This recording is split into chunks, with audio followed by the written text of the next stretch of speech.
STMK Radio 100.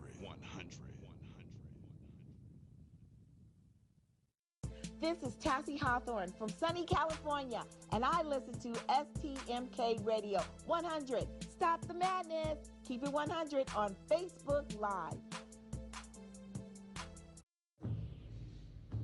Warriors have only two paths: get killed or get better. Our blood is cheap here, so you'd better learn to adapt. What do you want from me? War is coming. We're gonna take back our city! This China don't beat. There's about 100 ways it can bury you.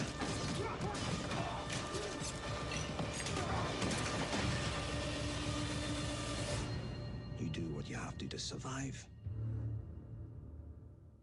If you're like most Christians, there are people in your life who know you, but may not know Jesus. You really want to do something about that, but don't feel equipped to share your faith effectively. In other words, maybe if you knew more, you could do more. Well, that's where the Tony Evans Training Center comes in. It's an online Bible school with classes that'll take you deep into the most important core concepts of the faith. You can start with our free introductory course on evangelism, then move on to subjects like spiritual warfare, marriage building, maturing in the faith, and many more. The content is challenging, but you can move through it at your own pace anytime you're online.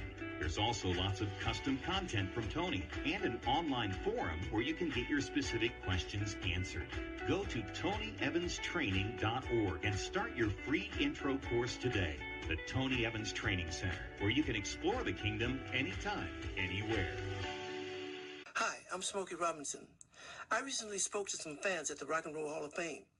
Here's one of the stories.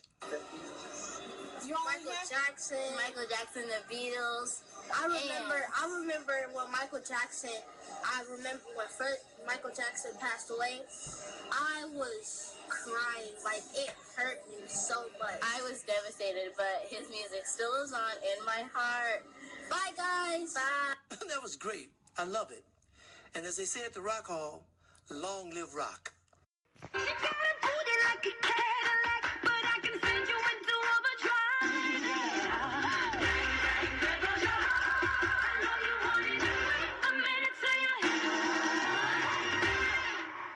STMK Radio 100, the podcasting station that brings you the Stop the Madness, Keep It 100 radio talk show that keeps it real, no sugar. STMK Radio 100 also presents At the Table with Reverend Bill Miller Show. Check out Brother Bill's Bible Study radio broadcast here on STMK Radio 100 at 8 p.m. Eastern Standard Time, 7 p.m. Central. STMK Radio 100 does Ustream Live TV, FaceTime, phone interviews, chat rooms, the new emerging artist show, sports talk, dance music shows, book reading shows, and much more coming very soon right here on STMK Radio 100. Contact us. Visit our website at stmkradio100.com or email us directly at stmkradio100@aol.com.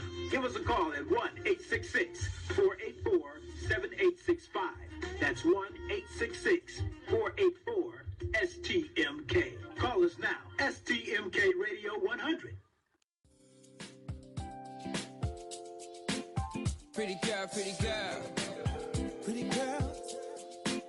Pretty girl, pretty girl. Say one. Duck. Pretty girl, pretty girl. There's a lot of pretty girls around the world. There's only one way to do it. Oh. Pretty girl. Yeah. Ooh, ooh. Can you rock my world? Can you rock my world? Pretty girl. Pretty girl. Oh. Can you rock my world? Can you rock my world? Hey. My pretty girl's good. Yeah. She's the kind of girl that I want. You know I want you. Y'all should see my pretty girl in a dress now. She made me do the things that I say that I want. The freaky things. She's so sweet to me, yeah. She tastes like some apple cotton candy. Make me wanna lick you all night long. Baby girl, to the break of dawn. Do you feel me singing this song? Yeah. Pretty girl, pretty girl, pretty girl, pretty girl. rock my world. Says you rock my world. Pretty girl, pretty girl, pretty girl. Girl, you rock my world. My pretty girl. Tuck, I met my new little babe just the other day at a small cafe just around the way. Sassy as can be, just right for me. Everything I need, love guaranteed. I would take her home, but it's just too far. I would take her to the club, right here on the bar. Bartender fix the finest drink. I need this girl to give me everything, yeah. Pretty girl, pretty girl, pretty girl. Pretty girl. Girl, you rock my world. Can you rock my world? Pretty girl, pretty girl, pretty girl. Pretty girl. Girl, you rock my world. Can you rock my world? Pretty girl, pretty girl, pretty girl. Girl, you rock my world. Can you rock my world? Pretty girl, pretty girl, pretty girl. Girl, you rock my world. Nah. Make me say now, ooh. Pretty girl, pretty girl, pretty girl.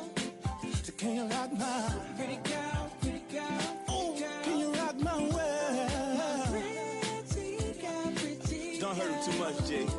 My pretty girl. Say I put that moan on him. Say I made Pretty him girl, pretty girl, pretty girl. Girl, you rock my world. Can you rock my world? Pretty girl, pretty girl. Girl, you rock my world. My Hey, pretty girl, hey, pretty girl. Where my pretty girls at? Where my pretty girls at? Hey, pretty girl, no. Where my pretty girls at? Where my pretty girls at? Where my pretty girl, pretty girl. Where my pretty girls at? My Can you pretty rock girl. my world? Yeah. Charlottesville, Virginia is home to the author of one of the great documents in human history. We know it by heart. We hold these truths to be self-evident, that all men are created equal, endowed by their Creator with certain inalienable rights. We've heard it so often, it's almost a cliche, but it's who we are. We haven't always lived up to these ideals. Jefferson himself didn't, but we have never before walked away from them. Charlottesville is also home to a defining moment for this nation in the last few years. It was there in August of 2017 we saw Klansmen and white supremacists and neo-Nazis come out in the open. Their crazed faces, illuminated by torches, veins bulging, and bearing the fangs of racism, chanting the same anti-Semitic bile heard across Europe in the 30s. And they were met by a courageous group of Americans, and a violent clash ensued. And a brave young woman lost her life. And that's when we heard the words of the President of the United States that stunned the world and shocked the conscience of this nation. He said there were, quote, some very fine people on both sides. Very fine people on both sides?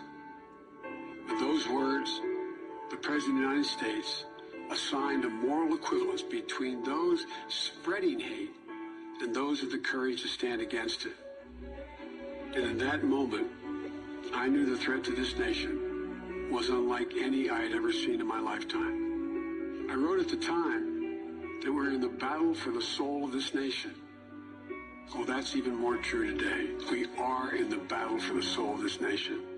I believe history will look back on 4 years of this president and all he embraces as an aberrant moment in time. But if we give Donald Trump 8 years in the White House, he will forever and fundamentally alter the character of this nation, who we are, and I cannot stand by and watch that happen. The core values of this nation, our standing in the world, our very democracy, everything that has made America America is at stake. That's why today I'm announcing my candidacy for President of the United States. Folks, Folks, America's an idea. An idea that's stronger than any army, bigger than any ocean, more powerful than any dictator or tyrant. It gives hope to the most desperate people on earth. It guarantees that everyone is treated with dignity and gives hate no safe harbor. It instills in every person in this country the belief that no matter where you start in life, there's nothing you can't achieve if you work at it. That's what we believe. And above all else, that's what's at stake in this election. We can't forget what happened in Charlottesville. Even more important, we have to remember who we are. This is America.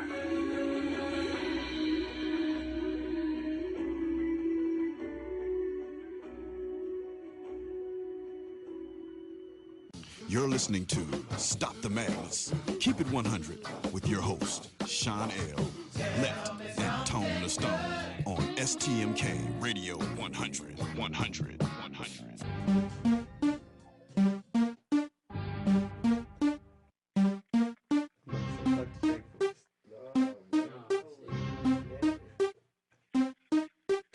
Yes, this is a PSA, a public street announcement. You are now listening to a Kickback production. Light up your L's, lean back, and listen.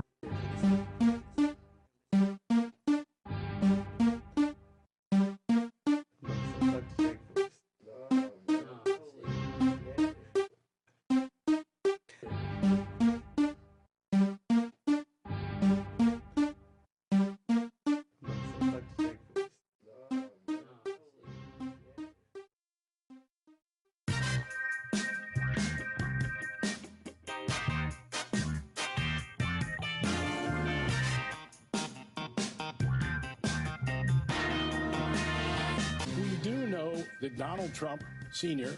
has lied throughout this investigation. This goes to the heart of everything we've been talking about for the last couple of years, the collusion and the cover-up. I also think there's a very strong argument to be made that this is a high crime or misdemeanor for which impeachment may be a possibility. The president's tweet couldn't have been scripted better if it was written by Putin himself. Donald Trump is going there to meet with his handler. The Republican Party has surrendered to Russia. Well, the Times devoted its entire front page to in-depth analysis, including whether the Democrats should move to impeach. The New York Post had a much simpler take. Trump clean, no crimes committed. Democratic hoax destroyed. The witch hunt is officially over. The Mueller report is out, and the President of the United States has been totally and completely vindicated. He is unfit to be President of the United States, and anybody who suggests otherwise has not read the report. None of it was real. Nobody colluded with Vladimir Putin. Nobody changed vote totals or met secretly in Prague or at a P-tape, whatever that is. The evidence they obtained would support potential obstruction charges against the president himself, if only he weren't the president. This report could have been issued in one page. We found no evidence of collusion between the Russians and the Trump campaign, period. That's the public Trump, the witch hunt Trump. The private Trump, the real Trump, this is the end of my presidency. I'm effed.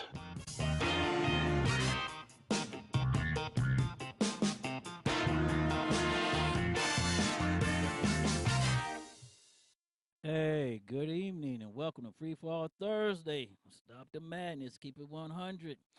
In Studio 51 with me tonight is J Mac. J Mac is in the house, and Jay, what's up with you? We got some hot topics to talk about today, man. Yes, we do. And on the telephone with us, everybody, we got the professor himself out of the ATL. And, you know, the Mueller report is out, and there's so much stuff going on. Professor, can you tell us what's happening? Shawn L., all our wonderful listeners, this is what's going on. I'm going to break it down to you. Facts are stubborn things, and whatever may be our wishes, our inclinations, or the dictates of our passions, they cannot alter the state of facts and evidence. Our Constitution was made only for a moral and religious people. It is wholly inadequate to the government of any other. Remember, democracy never lasts long. It soon wastes, exhausts, and murders itself. There never was a democracy, yet that did not commit suicide. But a constitutional government, once changed from freedom, can never be restored. Liberty, once lost, is lost forever. There's a danger from all men. The only maxim of a free government ought to be to trust no man living with power to endanger the public liberty. In my many years, I have come to a conclusion that one man is useless, is a shame, two is a law firm, and three or more is a Congress. I must study politics and war that my sons may have liberty to study mathematics and philosophy, a government of laws and not of men. Posterity, you will never know how much it costs the present generation to preserve your freedom. I hope you will make good use of it. This was said by John Adams. There's a case back in 1924 that I want to go and hit right here about the Mueller report. But go on, Shawn. No. In 1923, and I'm going to speak very slowly to our listeners out there. Right, go ahead and give it to us. McCarthy was a motorcyclist, was involved in a road accident, which resulted in his prosecution before a magistrate court for dangerous driving. Unknown to the defendant and his solicitor, the clerk to the justices was a member of the firm of the solicitors acting in a civil claim against the defendant, arising out of the accident that had given rise to the prosecution. The clerk retired with the justices who returned to convict the defendant. On learning of the clerk's providence, the defendant applied to have the conviction squashed. The justices swore affidavits stating that they had reached their decision to convict the defendant without consulting their clerk. In the judgment, the appeal was essentially one of judicial review and was heard at the King's Bench Division by Lord Chief Justice Ewart. In a landmark and far-reaching judgment, Lord Ewart C.J. said, "It is said, and no doubt, truly, that when the gentleman retired in the useful way, with the justices taking with him the notes of the evidence in the case, the justices might desire to consult him. The justices came to a conclusion without consulting him, and that he scrupulously abstained from referring to the case in any way. But while that is so, a long line of cases shows that it is not merely of some importance, but is of fundamental importance that justice should not only be done, but should manifestly and undoubtedly be seen to be done. The question, therefore, is not whether in this case the deputy clerk made any observation or offer any criticism which he might not properly have made or offer. The question is whether he was so related to the case in its civil aspect as to be unfit to act as a clerk to the justices in the criminal matter. The answer to that question depends not upon what actually was done, but upon what might appear to be done. So in closing, nothing is to be done which creates even a suspicion that there has been an improper interference with the course of justice. Speaking for myself, I accept the statements contained in the justice affidavit, but they show very clearly that the deputy clerk was connected with the case in a capacity which made it right that he should scrupulously abstain from referring to the matter in any way, although he retired with the justices. In other words, his one position was such that he could not, if he had been required to do so, discharge the duties which his other position involved. His twofold position was a manifest contradiction.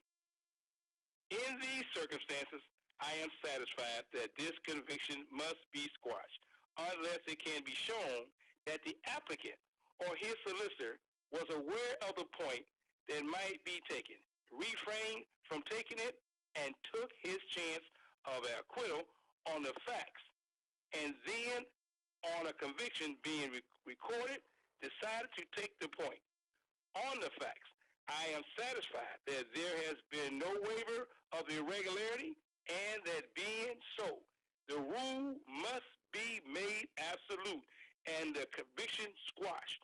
The ruling is derived from the principle of natural justice and has been followed throughout the world in countries that use the English legal system. It has been applied in many diverse situations, including immigration cases, professional disciplinary cases, domestic tribunals such as members' clubs, and perhaps most famously in the Pinochet case, where the House of Lords overturned its own decision on the grounds of Lord Hoffman's conflict of interest. It's a principle of natural justice that no person, and I'll close, can judge a case in which they have an interest.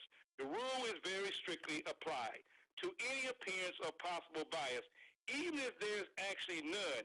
Justice must not only be done, but must appear to seem to be done. The legal effect of a breach of natural justice is normally to stop the proceedings, render any judgment invalid. It should be squashed or appealed, but may be remitted for a valid rehearing by the people of the United States. That's what I'm saying, Shawn L. So that's what's happening. That's what's going on. Well, you know what? When you look at that, and I want to say this right here, Professor. When you look at that, and you read the Mueller report, it shows you clearly 14 violations of obstruction of justice, and then it shows you that when it comes to conclusion, uh, just because you couldn't prove a conspiracy charge, which is what Mueller had to prove, that the Trump organization hacked into the DNC with the Russians. But they used the material. They contacted the Russians. They made a agreement with the Russians, and they all went out to get that material. So there's conclusions right there. So the problem I see with the Mueller report is that Attorney General William Barr misrepresented what Mueller was trying to say. What you say about that? I say that, well, you know, William Barr, Attorney Barr, has a past and had a history going back to the Iran-Contra affair, and he's friends with Casper Weinberger and Daddy Bush. So he helped some people there back there to get off there and School of Liberty. So these, you know, Barr has a tainted history. And some people want to give Barr the benefit of the doubt coming in, but he showed exactly his true colors. When I watched him in the confirmation hearing, I knew he was there because he had auditioned for the job last year when he wrote the 18-page report, memo right? Audition for it. So it's a situation where this case has so much right there in front of us.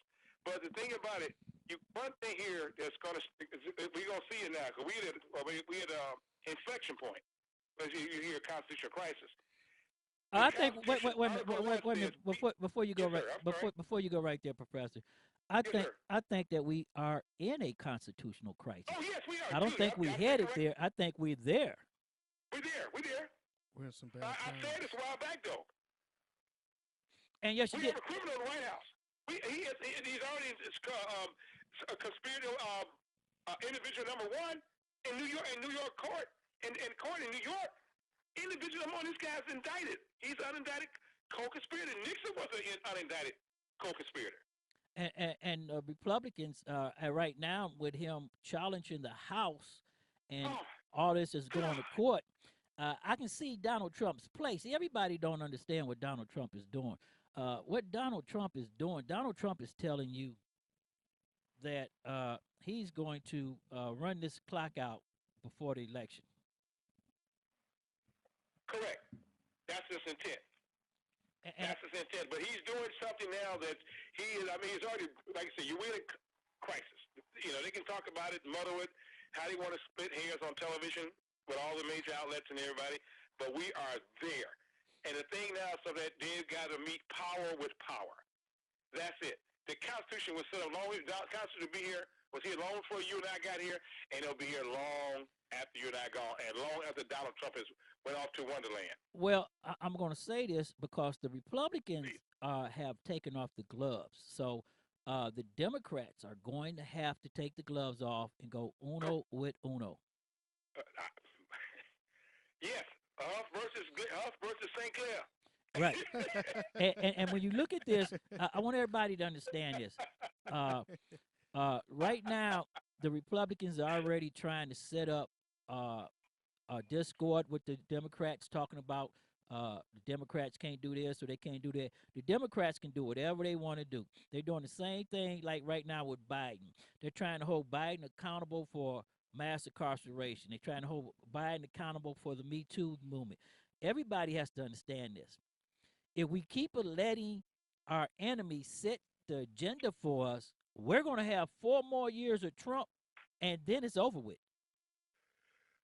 Oh yes. Because if he gets 4 more years in office, he's going to fundamentally change the United States because he's going to take over the courts. Well, I told you a while back how many these appeals courts, because that's why they're trying to push everything into states' rights. The same thing Jeff Sessions started at, and they want to take it back to the days of Andrew Johnson. Well, that's why they want to turn the clock back 40 years. They want everything to be states' rights. But you know why? So many states have already come on board now. I think I can't give you the exact number, but I can get it to you.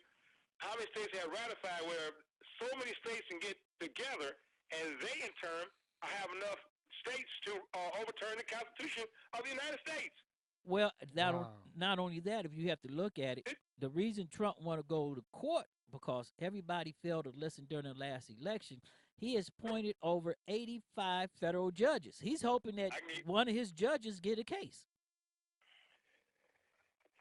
You're right again. I mean, the situation with this Jerry Epstein and the Labor Secretary Michael Acosta. Acosta. This is awful. This guy, he oversees the same unit that's supposed to be in charge of victims' rights, and this guy's sitting up in a cabinet position. This is the most criminal enterprise in the White House. But what scares me about this is that folks are sitting around explaining, and for Giuliani to come on TV several days ago, I was just, I got no hold on, listeners out there saw it. It was stunning. This the same man several years ago walked down Main Street in New York, and he was proclaimed as America's mayor. But then he go on TV the other day and said it's okay to get information from the Russians. That hurt. From the Russians. That really hurt. This is crazy. Well, you have to look at this right here, and everybody. I'm sorry, forgive me, guys. Right. No, that really hurt when he said that. I was like flabbergasted to hear him say that. And then what you have to look at, Professor, is that that's a play by the Trump organization, okay? Because Trump right now has been laundering money for Russian oligarchs, okay? That's why he doesn't want nobody with his taxes, because if you get his taxes, you'll see that he overinflated and committed bank fraud.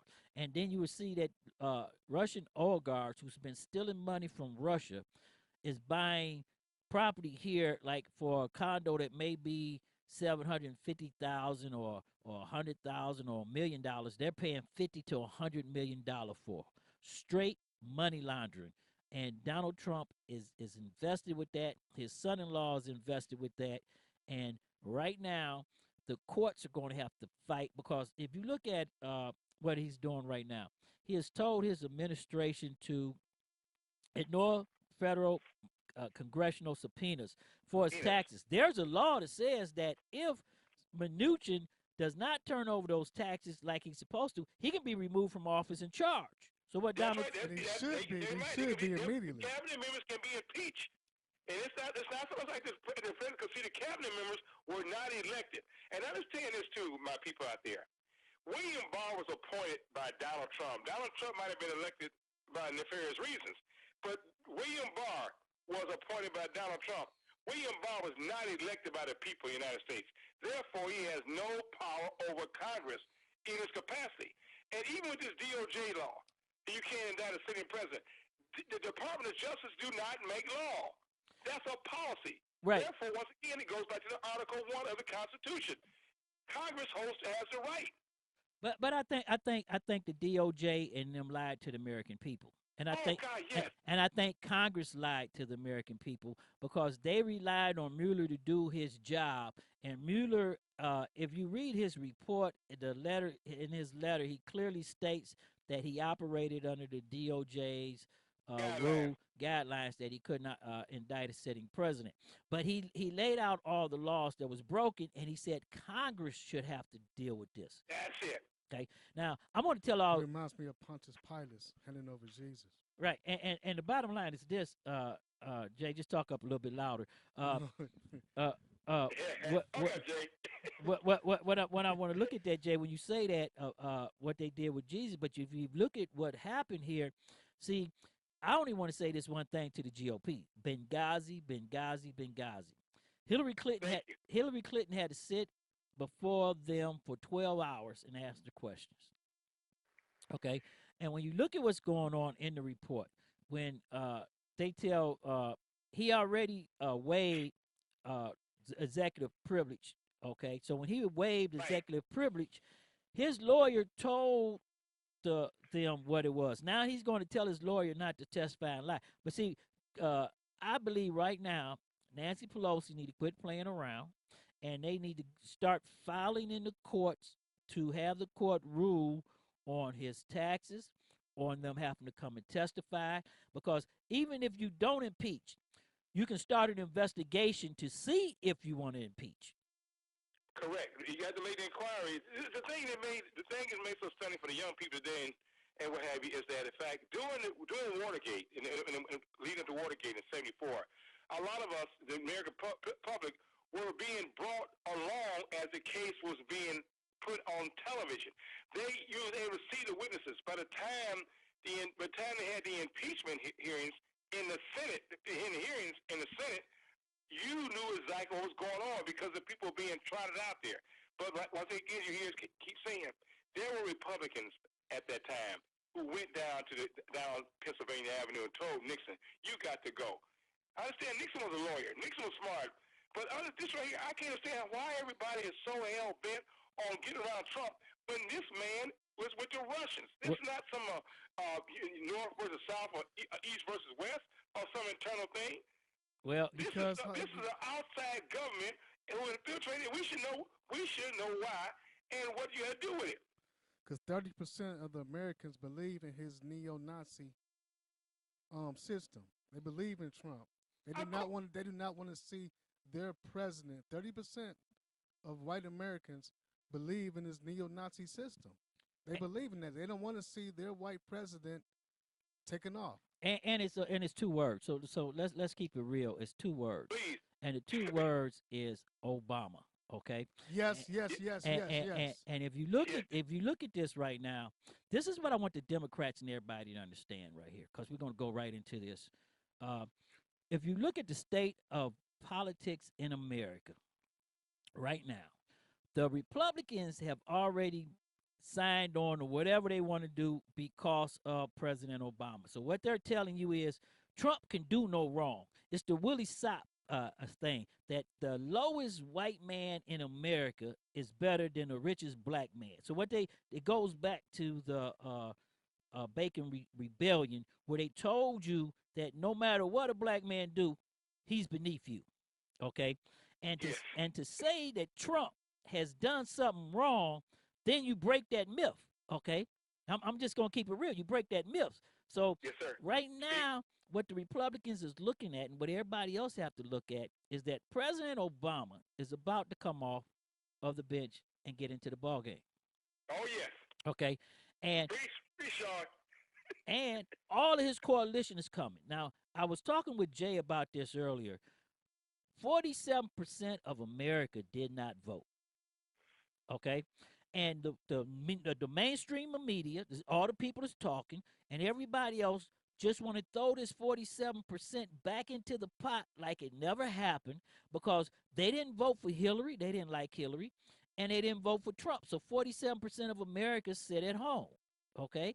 So how are you going to put them back in the pot of the stew? Trump looking at 24% or the 30% that he's at, and that's all he has. Okay? Out of that, you're looking at another 67% of America who do not believe in what Trump is doing. That's going to be a change. And that's why I believe, and I said this earlier, that Biden has the good shot at taking Trump out, but he's going to have to pick a female vice president. A black female vice president. Right. I do believe he's going to pick a black female vice president.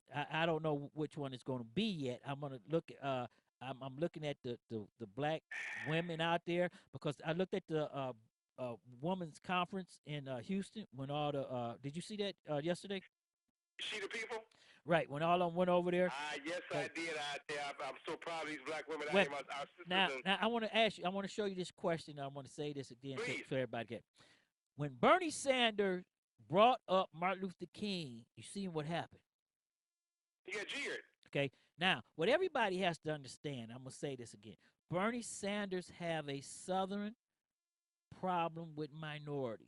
Okay, I'm not going to say why, because everybody should know that, and I'm not going to put it on the air because we don't want to mix into that with his followers. But he has a problem. Oh, okay. I thought it was STMK radio. 100. Stop the man. Exactly. And yeah. it's 100. It's you wait a minute. pulling back Shawn? No. Well, No. I'm kind of dumbfounded right there. What? So Wait a minute. You tell me what it is, and I'll say Right. it. What? That way you ain't No. gonna take no flack for it. I'll say it. No. What it is? I'm going to put it down for you so you can understand. You can make your own opinion. I don't have to tell you, but the black preachers and the black churches and the black women do not coattail toward Bernie Sanders. Okay, and that's the problem he had with Hillary. Okay, he can win the independents, but due to some of his beliefs, he can't win the South. So he's not going to be a factor. I want everybody to understand that. Bernie will not be a factor. Okay. Biden. Well, Bernie won't get my vote. Neither him or that other fella. Oatmeal Man. Beto O'Rourke. That's him. Oatmeal. That's Oatmeal Man. Well, Beto O'Rourke was a 5-minute fame. Okay. Yeah. Because see, when you look at this, everybody's looking third party now. So this is what's getting ready to happen right here. Okay. Break it down, Shawn. The 47% that didn't vote is coming back into the market. Plus, you got all the kids from the Parkland that came up in that era that was only 14 at the time Trump got hired or got elected. They was all those kids are coming online right now, and you have to look at the majority of the people that voted for Trump. At least 10% of them have passed on to the greater beyonds. Okay, so it's a total different voting market right now. Okay. Also, Shawn, but also it's a certain paradigm is working here. You understand the LGBT community is really upset right now because there's some cases being heard right now, Supreme Court. They're trying to roll back some things, especially with this thing with this transgender ban. Well, they're gonna roll it back, but see, this is the problem. In 2016, when we started telling everybody it wasn't about Black Lives Matter, it wasn't about your personal stuff, it wasn't about Hillary, it was about the courts. Okay, and we allowed Trump to put 85 federal judges and 2 Supreme Court judges on the bench.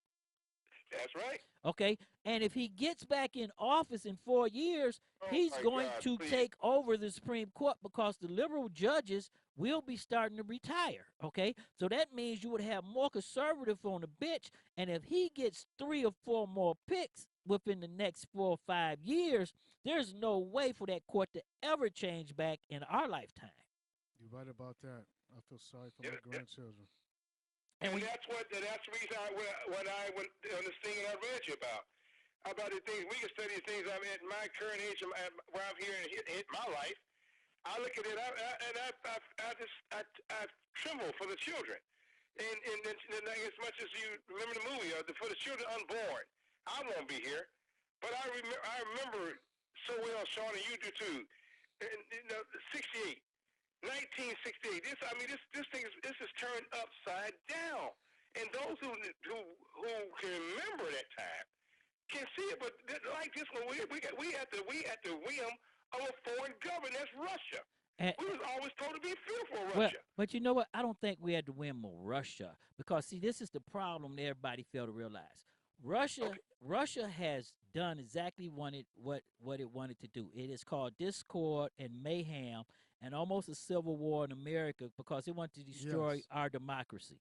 But what we had the whim of And what we don't understand, we have forces of white supremacy and racial attitudes that has came up out of the mud and rose again. And it's the darkness, okay? I want to say this. It's the darkness when the light went out. See, this is what everybody failed to realize. When we allowed the light to go out in 2016, out of the darkness came a three-headed nasty monster, okay? That's why they marched in the streets of Charlottesville talking about Jews would not replace them, okay? This is why they are down on the border right now, holding hostage immigrants coming across seeking asylums. And this ain't the police. This ain't the police. These are wannabe army soldiers, okay? Yeah. Now, what's going to happen when these wannabe army soldiers come out into the states and start taking over cities? No, that's what a high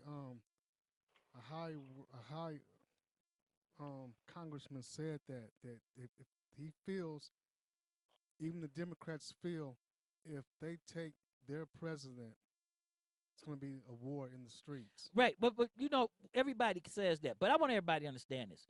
America is in a fight for her soul, okay? And Biden did exactly what every 20 other 19 candidates should have did. Biden came out and stepped right up in Trump's chest, okay?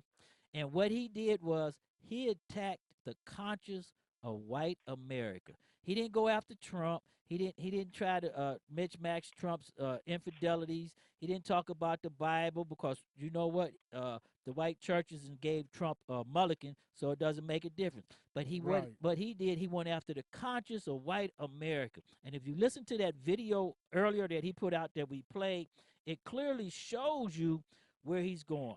And I'm going to go to that, what I was saying earlier before about Bernie Sanders and having a problem with black women, okay, because they didn't gravitate to him in 16. They're not going to gravitate to him this time. So what Biden has to do, Biden has to reach back. Now, there's a lady that you know very well, Professor, and I'm going to say this. She was getting ready to be the governor of Georgia, Stacey Abrams. Oh, yeah. That would be a nice pull because not only she's a civil rights person, and not only she's been on the front line, not only do she articulates what she want to do, but there again, Kamala Harris is another one. I don't know which one it's going to be, but I do know that two white males cannot win the election. And I want to say this I think a black civil rights person might scare a lot of white people. No, not really, because you know why? Not really. No, because that's one thing that got Obama in. He did not go pro-black. He went for everybody. So I feel a lot of, even if a white person isn't racial, they might feel a little intimidated by a black person screaming civil rights. But it goes back to the point that they'll be comfortable because of Biden's there. See, what you have to look at. If you look at the city of Euclid and you go back into our issues, you have a lot of white people that has always came over and sit on that stage with us. They don't mind a civil rights person or a person going there. They don't want the Malcolm X type civil rights person. They don't want the Louis Farrakhan type that brings violence or bring hatred or bring where we're going to separate. They want a Martin Luther King type civil rights person that's going to say we all are in the same boat. We all need to be together. We all got to live together. Your kids, my kids got to go to school together. We have to exist as one and under humanity. Because if you look at this, when we talked about that last week, the humanity demands them to stand up because our country right now is on the verge of a dictatorship. That's what we hear on Stop the Madness. Shawn, let me jump in here right quick and give you kudos for one of your points that you raised during this conversation. And I'll jump in right quick. You said that this time Trump has 85 confirmed judges here. And 60, he got 61 right now to speak, but the days of the last few weeks since I've been with you in the air, he got 61 judges awaiting. He got 12 are waiting for the Court of Appeals. He has 47 waiting for the district courts. He has 2 waiting for the Court of International Trade. Then there are currently 12 vacancies on the U.S. Court of Appeals. There are 124 vacancies on the U.S. District Court. Now, there are 21 announced federal judicial vacancies that will occur before the end of Trump's first term. These are partialists, and these fall upon Article 1 and Article 5 of the Constitution. But if you look, it's scary. Yes, it is. So we talk about the Mueller report. I've got a copy of it. I haven't went through it. And I haven't went through it, but I've got it. So a lot of our listeners, I don't know if they read all of it, and that's the thing they're banking on. But once you read it, it is scary. But if you got our pundits on TV talking about stuff and what we bring here on the show, believe me, we're in a death grip. And Shawn, you're so right. But I'm telling you something. Now's the time for all good men and women to come to the aid of their country. You can think about that when Kennedy's talking about, and ask what you can do for your country can do for you. But what can you do for your country? And now you can turn it around. They're the same thing because we have stopped dreaming. We dreamed we had President Obama. There was obstacles. There was anything, but trust me, President Obama or Clinton, anybody, they will never let this go so far. Not like this. This man he wants to be what this country fought for in 1776. There will be no king in America and no tyrant. And that's what the Constitution going to hold up. So it's going to be a fight, but not the one you want to see in the streets. I'll share this with you, Shawn, and you guys. And when I was on the first show, and we talked about this, about the A Tale of Two Cities. We tell A Tale of Two Cities. And I want to share this with you guys. It was the best of times. It was the worst of times. It was the age of wisdom. It was the age of foolishness. It was the epoch of belief. It was the epoch of incredulity. It was the season of light. It was the season of darkness. It was the spring of hope. It was the winter of despair. We had everything before us. We had nothing before us. We were all going direct to heaven. We were all going direct the other way. In short, the period was so far like the present period that some of its noisiest authorities insisted on its being received for good or for evil. In the superlative degree of comparison only, keep where you are, because if I should make a mistake, it could never be set right in your lifetime. So that's the call to alarm, y'all. Everybody got to get involved. For wherever you out there and what level, get involved. Please, because this is serious. Because they're going to turn this clock back. He gets in there another 4 years. I'm telling you something. Mozambique looks really good about now. Well, you know what right there, Professor, I want to ask you this one question because we got you right there. I'm sorry if I talk too much there. I'm sorry. No, you okay, but I want to ask you this because the audience want to know, and they flashed me before we go to commercial, so I'm going to give you the last thing. Where do you see Congress? Do you see Congress actually going to court, and do you see Nancy Pelosi taking the gloves off? Because Nancy Pelosi was born for this moment, so she's in her heyday right now. Yes, she's quite formidable, and she believes in the Constitution. Her family, she comes from that grit, and they believe in that parchment. That old parchment gonna work. You're gonna see the Constitution works, and people are gonna take a more interest. Reading is so important. But understand the things. This must be work on the national level. Start doing things as you're doing up there, Shawn. You've got to get in the community. It starts in the community, block by block, and talk to each other and bring people along. Just bring them along. Grudgingly, quietly, effectively, but as long as you bring them along. Okay, and on that note, Professor, I thank you for being with us, and we're going to get back with you. And we always love it when you come on Stop the Madness and keep it 100 with us. Thanks, Thank Professor. you, Shawn. Okay, right. All right now. Okay, man. Right there, people. Everybody hold on, because we're going to go pay us some bills. But before that, we're going to go into the Blue Room with J1 and his hit, Don't Move. To all my Southern soul lovers out there, y'all. It's your boy J1. Yeah. And this song right here is strictly for the ladies, y'all. Hey, ladies. But I'm speaking for my fellas on this one right here. So, hey, ladies, listen up. Hey, the ladies.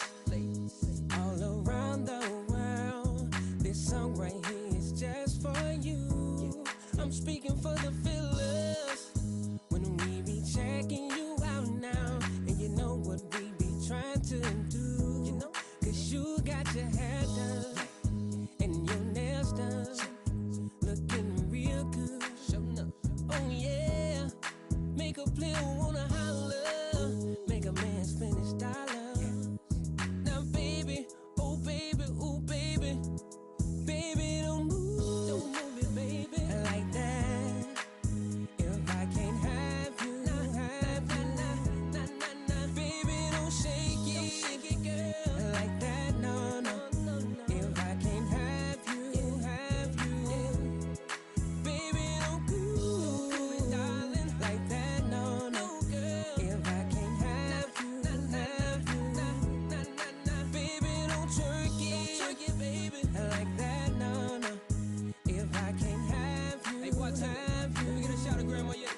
Now I'm at the bar on my last drink, y'all, and she know I've been checking her out. She know out on the dance floor, doing a thing, yeah. I was hoping I could take her out now. Baby, what's your name? I'm J1. Girl, you know you're looking so damn good, and I wish I could just have you, baby, for tonight, lady. Come on, girl. So, baby, don't move it, baby, like that. If I can't have you, baby, don't shake it, girl, like that, no. If I can't have you, baby, don't cool it, darling, like that, no. If I can't have you, baby, don't jerk it, baby, like that, no. If I can't have you.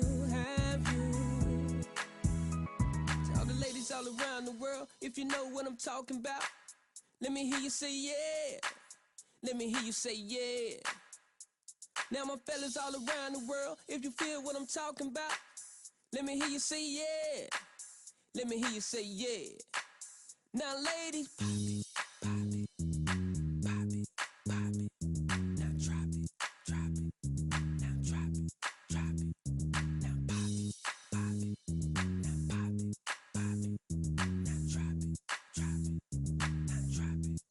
Baby, don't move it, baby, like that. If I can't have you,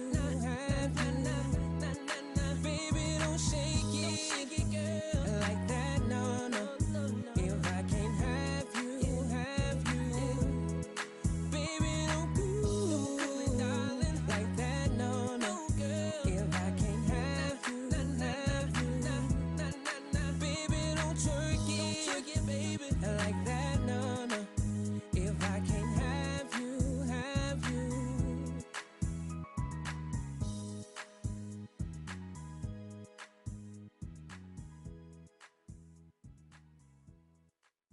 Fixed income stand the test of time? Markets change, but the role of fixed income shouldn't. That's why for more than 40 years, MFS has stayed true to our traditional approach. We call it essential fixed income. Find out more at mfs.com/fixed income.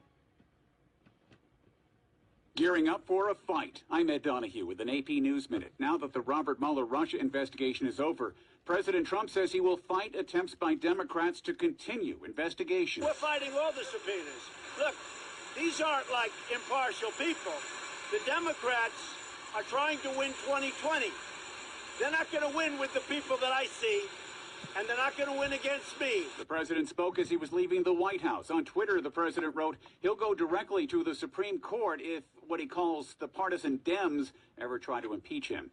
The FBI is assisting California officials in the investigation of a driver who appeared to deliberately plow into a group of people, injuring 8. The driver is in custody. His office says Sri Lanka's president shook up the country's top security establishment after officials failed to act on intelligence reports warning of possible attacks before the Easter bombings in Sri Lanka that killed more than 350 people. I'm Ed Donahue. Drop. It's perfect. Hi, I'm Cord Hosenbeck, and I use Wix.com to create websites for my business, my passion projects, or in this case, both. Here, check out my 8 prize-winning Basset Hounds I call family. With Wix Pro Gallery, my images keep their high quality online and make these good-looking dogs look their absolute best. Not like any of these handsome fellas need my help. These photos display at such stunningly high resolution. Just look at them. Bonkers for Basset Hounds. Just their ears. The Hounds of the Bassetville. Halloween doggy costume time. Christmas with the Hounds. Old photos I forgot I had. Taxidermied friends. And drawings of the dogs. Basset Hounds. The world's most sophisticated animal. Create your own stunning website with Wix.com. The tradition. The suspense. The race. This is your chance to experience it firsthand. Rocket Mortgage is giving away 20 VIP trips to Churchill Downs to witness the Kentucky Derby in person. And one lucky winner will receive $250,000. Use it to purchase your dream home or pay off your mortgage. The Rocket Mortgage Homestretch Sweepstakes. Enter today at homestretchsweepstakes.com. Stop the madness. Keep it 100. The best talk show on the web is here on STMK Radio 100 with your hosts, Shawn L., Let, and Tone the Stone. Come join us from 6 to 8 p.m. Mondays through Fridays. Stop the madness. Keep it 100 with live call-ins, heated discussions about current events, politics, national news, weather, and sports. Join our live online chat room and let your opinion show. Download our phone app. Stop the madness. Keep it 100 on STMK Radio 100. Come join us from 6 to 8 p.m. Mondays through Fridays. The best talk show on the web is here on STMK Radio 100. Call us at 1-866-484-7865. That's 1-866-484-STMK. Stop the madness. Keep it 100. He's brought us to the brink of nuclear war, obstructed justice at the FBI, and in direct violation of the Constitution, he's taken money from foreign governments and threatened to shut down news organizations that report the truth. If that isn't a case for impeaching and removing a dangerous president, then what has our government become? I'm Tom Steyer, and like you, I'm a citizen who knows it's up to us to do something. It's why I'm funding this effort to raise our voices together and demand that elected officials take a stand on impeachment. A Republican Congress once impeached a president for far less. Yet today, people in Congress and his own administration know that this president is a clear and present danger, who's mentally unstable and armed with nuclear weapons. And they do nothing. Join us and tell your member of Congress that they have a moral responsibility to stop doing what's political and start doing what's right. Our country depends on it. Fresh about the shower, been waiting all week long. About to spend some dollars, can't wait to get it on. I'm stepping out tonight.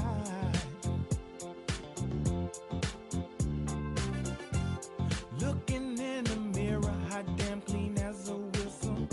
First call for alcohol, I need to get some liquor. Ooh.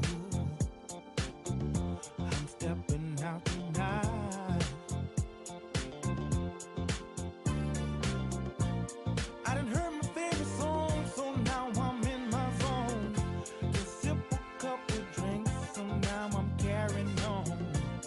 That's just the way I do my thing. In the city of forever swing. It's for my real swing, it's never get enough. Forever swing. It's for my real swing, it's never get enough.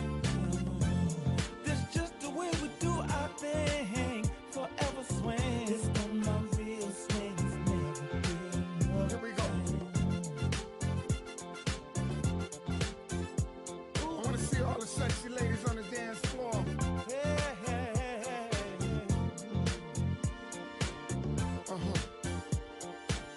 This for my real swing, it's never get enough. Love is in the air, and yes, I'm feeling good. Crank the music up, wake up the neighborhood. Turn it up, turn it up. I'm stepping out tonight.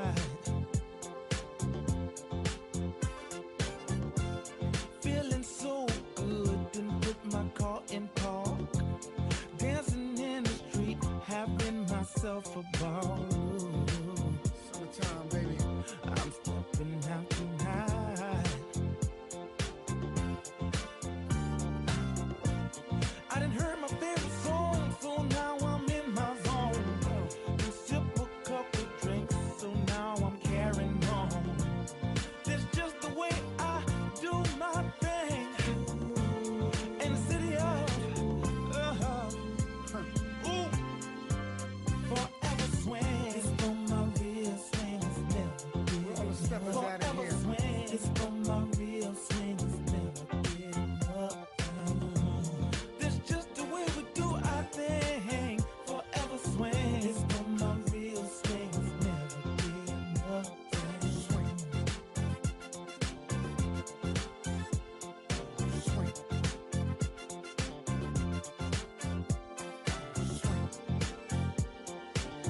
Let me see your hands in the air. Come on. This one my real swings, never getting up. All right, y'all. Ladies and gentlemen, my name is Doug E. Fresh, and I'm here with my man Tucker, my mom. And we're gonna get down like this. Get down. Then I'm gonna show you how we do it like this. Check it out. Yo. Just last week I got the invitation, come one, come all, to the swingers ball, high rollers united, honey's excited, I was delighted, cause I was invited, it was announced on the radio and heard through speakers, no hoodies, hats, boots or sneakers, come in peace, so you be leaving in pieces, you can wear jeans with your permanent creases, cease to reach this, staring in the mirror grinning, diamonds are shining, baby, it's still winning, Crocs and Gators, love for haters, traitors, waiters, they're the ones that made us greater.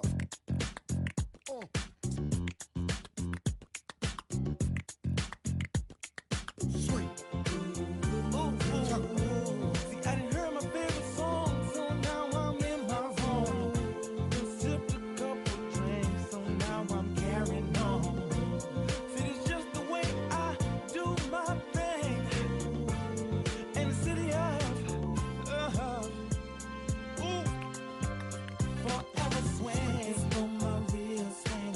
I wanna see all the sexy ladies on the dance floor. It's for my real swing. It's that time, baby. That's just the way we do our thing. Forever swing. It's for my real swing. It's never getting up. Get it in now. It's for my real swing. Lord have mercy, Lord have mercy. Side to side, baby. It's for my real swing. Get it in. Get it in. That's just the way we do our thing. Forever swing. It's for my STMK Radio 100. You've been tuned in to Stop the Madness, keeping it 100 on STMK Radio 100. And now back to your host one more time, Shawn L. Let and Tone the Stump.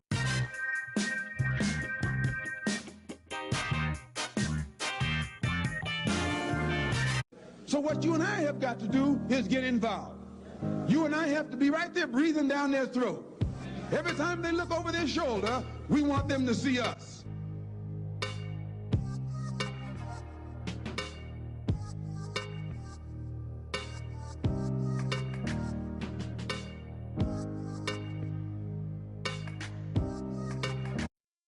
Hey, welcome back. Studio 51 on Free Fall Thursday. Mr. Black is in the house. Yeah. Mr. Black, pull up to your mic and go yap one more time. Speak into that. Yeah. There What's you go. up? Hello, world. Tone Stone, the Diamond Boys with us. Clear that, what's the name, juice out your throat, man. There you go. Hey, I want to go back into that for a minute because the professor laid some stuff down, Jay, and He laid some stuff down real tough. And real he was tough. right. He was on it, and I just want to say this: that 2020 has to be everybody, all hands on deck, because if Donald Trump get another 4 years in office, we may be going back to the 30s and 20s, and he may take over the court. But Tone, what you have to say about the state of American politics?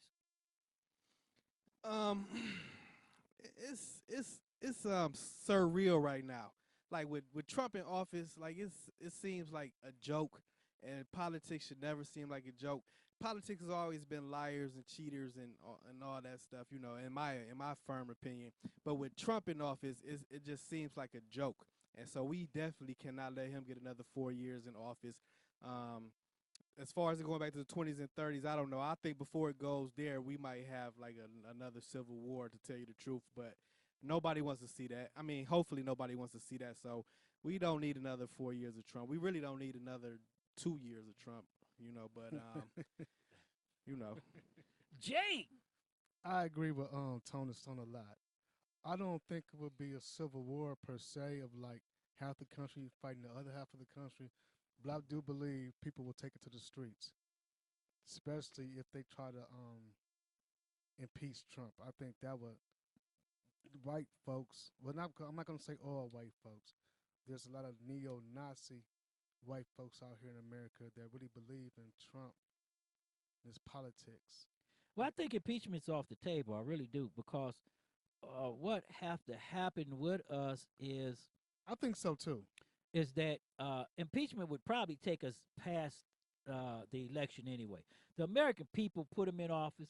The American people, the 47% to sit at home and allow this to happen, it's going to have to come out and take him out of office. And that's what we're going to have to do. And we cannot let anybody set our agenda. But my man Black is in the house. Black, tell me where it's coming from. Man, I think I only disagree with Tone when he said we don't deserve another 2 years. We don't deserve another day. Well, with that Chauncey, he's a Cheeto. and he not doing nothing to help us out. You know, we have to do something. When you in the presidency and you the leader in the office, you have to speak up, because they flash. They can't hear me. I'm sorry. Yeah, when you in the office, man, and you know you the leader of our fighting arms, you gotta do something positive, and everybody can agree across the country. He's a joke, just like what Tone said. He's just having fun in there, you know, instead of doing something for the people. And you know, I look at this because they're talking about Biden and black women, okay? And I really think Biden is going to get a black woman to run it for his vice president, okay? Because when I looked at the Black Woman Conference in Houston yesterday, and I sat there and watched that whole show, Bernie Sanders did something that was you knew he was going to do it, but the reaction when he did it, you didn't expect it, because he was in an audience full of black women, and somebody asked him a question about white supremacists. And the first thing he went to was he walked down Washington streets with Martin Luther King, and they booed him, okay? Because they don't want to hear about what you did with Martin Luther King. That's like the token line. Right, like, yeah, right. Right. They want to know where you exactly. been, where you been. And he has had this problem in 16. That does count for something. That means he was standing on the right side even way back then. Back then, that's you correct. know, but what have you done since then? That was a long time ago.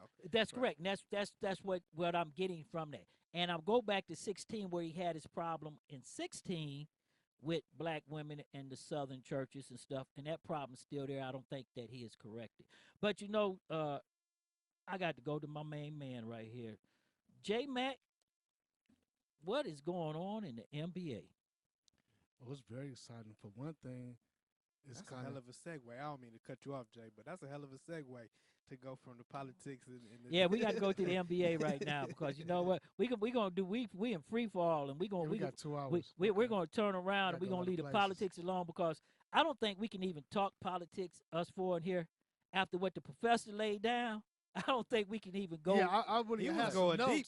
I was listening on the way in. I had some notes. I don't even know where to go. Like, he said everything. He was going deep. He said everything I had to say plus more. You know what I'm saying? So we're going to move to the NBA for free fall, because I want everybody to ask this question, because everybody flashed me. Did y'all see that shot that was heard around the NBA? I ain't see it, but I've been hearing about it nonstop.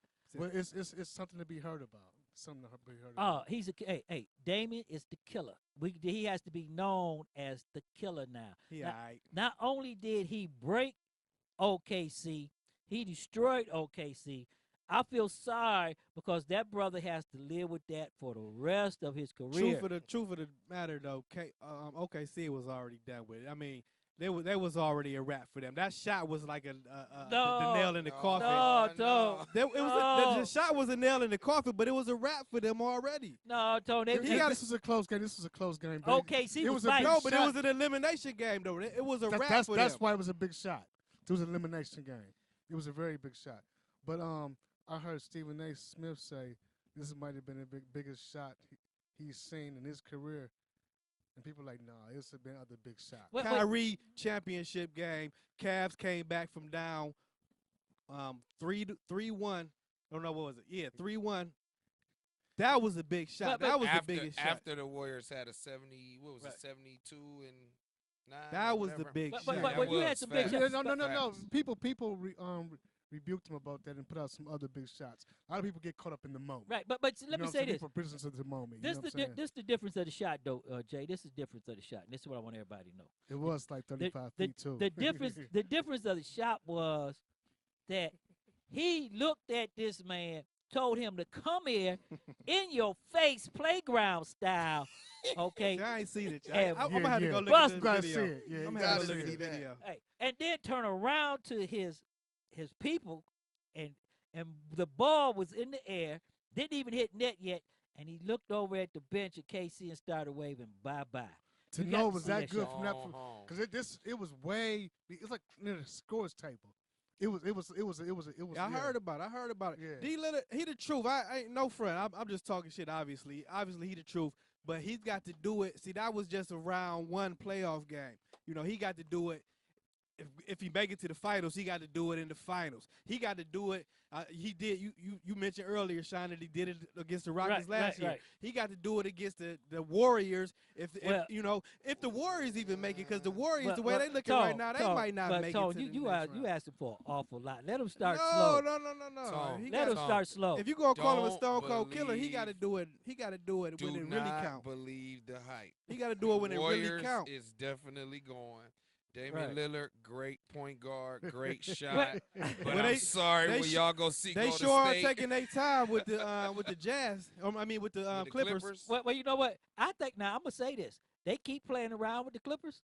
They might get lit up a little bit too. That's what I'm saying. They were supposed to put them out because they were supposed to put them out last night. No, they ain't. No, they got a wake up call. Boston, you gotta realize they've been doing Celtics this. and Warriors in the finals. I agree with that. I agree with that too. Wait a minute. I'm going with Boston because I love Kyrie. I love Kyrie. Okay, and Kyrie brought. Hey, believe it or not, for all my fans in the chat room, Kyrie brought us a championship. Okay, exactly. And that shot, as Tone said before. And he did Steph Curry the same way. That's gonna hurt LeBron to hear he put it like that. Kyrie but LeBron helped bring it. He just didn't hit the shot. Right. See, but remember, LeBron had to stop. Right. He had the defense to stop. Right. He had to block. But see, this is the difference that everybody has to understand. And I know Jay over there biting at the tongue. Is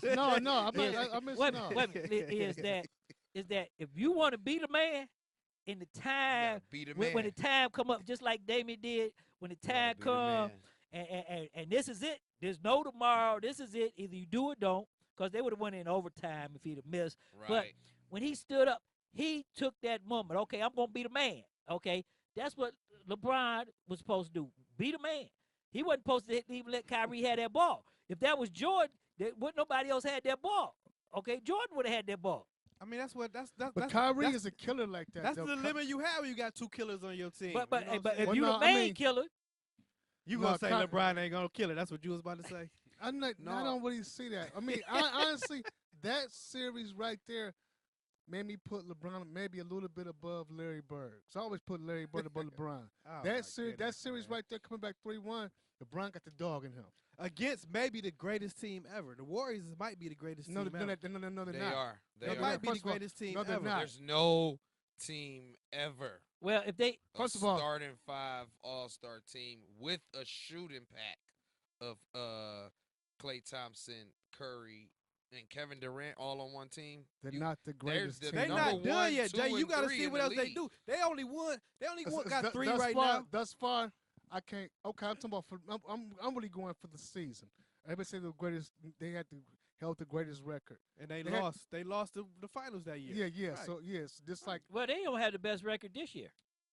Milwaukee do. No, Right. Milwaukee do. And Milwaukee Milwaukee about is- to get Milwaukee put is the out. truth, too. Milwaukee about to get swept. And Antetokounmpo. Kupo, however you pronounce his name, he might mess around and put the Boston boys out. Antetokounmpo can't do it by himself. No. I'm gonna say this, Jake, because you know what? I've been listening. Boston look good. I've been listening to Jay. That's gonna be a good round. That's gonna I've be a been good listening series. to Jay all year long, and Jay always said there's no I in team. Exactly. Now, for Milwaukee to actually beat Boston, because Boston got 5 good players, and all 5 of them coming to the house. Okay, with Wild Kyrie, my main man Kyrie over there is going to slam some stuff down. For Milwaukee to do it, everybody on the bench and everybody's going to have to step up. That's gonna be a hell of a series. I'll tell y'all what. This is what I see right now. The round 2 of these playoffs, this 2019 playoffs, it's gonna probably be better than the finals. The best round of the whole playoffs in the West, because it's looking like it's gonna be the Rockets and the Warriors in round 2 in the West, and Bucks and the Celtics. Round 2 is gonna be the best. But series. the problem I hate is that the championship is not going to be that good. Well, Because if the Celtics beat, it's gonna be good who forever wins. Wait a minute, if the Yeah, Celtics yes, beat, it's gonna be very if the good. Celtics beats the Bucks, wait a minute, if the Celtics beats the Bucks, When the Celtics beat the Bucks. well, I'm gonna go because I said I'm going right. I'm going with Kyrie. Let's speak but, it into existence. But then you got the 76ers. Okay, what's gonna happen there? Oh no, That series right there is a slug series. It's Boston. It's gonna be Boston and Toronto in the Eastern Conference Finals. But Jay, I'm gonna ask you, Jay, what's gonna happen in the 76ers series? I mean, really, are they gonna stand up? I think so. I think they'll get through it, but I don't think they're gonna go too much further. I don't see them going too much further because they got to deal with Boston. Yeah. Now, Golden State. I'm gonna say this: Golden State got a problem. So y'all give Milwaukee no chance of coming out the East. I don't think no. I could Boston. See, because Boston and Milwaukee's playing each other right now. Right. So if Milwaukee was playing the Sixers or one of them. This is the thrill of Manila. Okay. This is it. Okay. For the East, this is it. Whoever come. I do not see the 76ers winning against Milwaukee or Boston. Right. Okay? They're not But you don't see enough. Milwaukee getting past Boston no matter what. No, I don't see Milwaukee getting past Boston. Okay. That's going to be a good series. I'm gonna tell you the truth. I don't really got a dog in the fight because my team is the Cavaliers. But I'm like you, like Kyrie, since he is a former Cavalier. Right, That's kind of where my right. where my now when heart you goes. Me too. Now, Jake, let me ask you this, Jake, because the West is a dog area. So when you look at this right now, L.A. hanging around, which should have been gone, and Golden State got a wake up call last night because they done lost 2 now to a team that they were supposed to sweep. Well, you know what? For one, their coach is mad, and what they mad about? How they let their team, that game get away. And they acting like they can't. Wait a minute. And they acting like they can't play with Cousin. Cousin was an addition. He wasn't part of that Fab Five. He was just an addition. And there's something missing there. But the problem is that L.A. don't have the guns. They got the heart, but they don't have the guns. Yes, they do. They have a good coach too. They don't have the guns. They got enough guns to pull out 2 wins in this Right, series. We go to 7 though. That's right. You know, But see, this is the problem that I don't think they're gonna win the series, but you never know. Like this is something my dad always told me. When you play around, every dog do get lucked up or something. Okay, and if they give these boys, you gotta have luck to win a championship. Right, most and of the if time. you give these boys that idea that they done hung around and took this to a game 7, we can beat them and we better than them. I take a team with inspiration anytime from a team that has anything, because you look at it. Look what Duke. Everybody thought Duke was going to walk through there. Okay, and look what happened. Okay. But you know what? That's why it's just different than NCAA because you only have one game. You have time to make adjustments in the playoffs, the right. playoffs. But one thing I like that Klay Thomas said, he said they admitted we were looking ahead. We were looking to the future. So what's going to happen when they go to Houston? First of all, the reason I'm going to speak like they better not play around with Houston. They can play with the Clippers. They're not going to play around with Houston. But one thing about Houston is they play too much ISO ball. When you play ISO ball, that's good for the stats and good for winning games, but not so much for winning a championship or a playoff series. That's the league nowadays, though, man. No, but you're not seeing nobody play. I mean, you're not. That's one thing about. That's why they won. After the last 4 years, they won 3 championships. So, Golden State, 'cause they play. 'Cause They lead the league in assists. They're constantly passing the ball and moving the ball around. They got the best, well-rounded team. Like exactly. That's why I said they. That's why I said they the greatest team ever. I mean, they might be the greatest team ever. That's not definitive yet. They might be the best team ever. You know. Well, they might. I mean, if they lose to the Clippers, then I rescind that statement. Well, let me ask you this, okay? So because the West have the same problem as the East, because Denver and San Antonio. Okay, I'm not even paying attention to those. So that means whoever come out of that section right there, okay? Because if you look at it, San Antonio is right there. Portland's waiting for one of them, okay? Waiting for San Antonio, okay? Right, because Houston is playing Golden State. Right, Or the winner Houston playing Golden State, and Denver backed into the playoffs, okay? So when you look at Denver and the 76ers, Denver, I'm going with the 76ers on it just because of who they got, okay? But it may turn out Denver may knock them out, and then Denver may give Boston, because Denver would have had the best record if they wouldn't have went on the losing streak. That may be something that we overlooking too, Jay. You know what I'm thinking about? I'm still, until someone takes the crown from Golden State, I still got to give it to them, especially with Kevin Durant. Well, you got all the boys. You got Kevin Durant. You got Curry. You got Thompson. And their bench. 1, 2, and 3 top shooters in the whole league on the same team. Right. And yes, but see, it's hard. Y'all look at, okay, they won the 73 games. Do you remember whose record did they take? They took Chicago's record. Your favorite. They beat it. No, they beat Chicago's record. By 1 point, but listen to this though. The GOAT record's gone. Do you mean tell me one of the GOAT's records gone? Oh, yeah. I mean, of course, that's good. But let's check this out. But it's gone, but they didn't. The GOAT got a championship after that. You know what I'm saying? He got a championship after that. Hey. Don't call him the GOAT. And LeBron James is listening. That's right. I mean, LeBron James is listening to this radio show right now. And that's why he's not the GOAT, because he's listening to the radio show and not getting ready for the playoffs. Well, wait a minute. I want to ask you this, Jay. At age 34, I mean, I ain't about to go there. We'll get that later on. Wait a minute, Jay. The chat room want to ask you this question, okay? Because what's going on with to change the subject just for about 30 seconds? What's going on with Magic and everything over there?